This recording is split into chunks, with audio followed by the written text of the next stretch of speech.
Begin with 4 coils arranged in an over and under weave. Working with one of the pairs, lift the coil that sits lowest and twist it over its partner.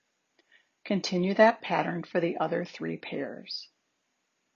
Once you've completed that first cycle, make new pairs by taking the right-hand coil from one pair and matching it up with the left-hand coil of the adjacent pair. Weave the same pattern as before, placing the lower coil over its neighbor.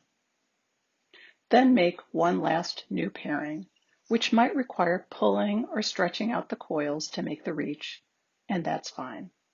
Weave these coils just as you did before.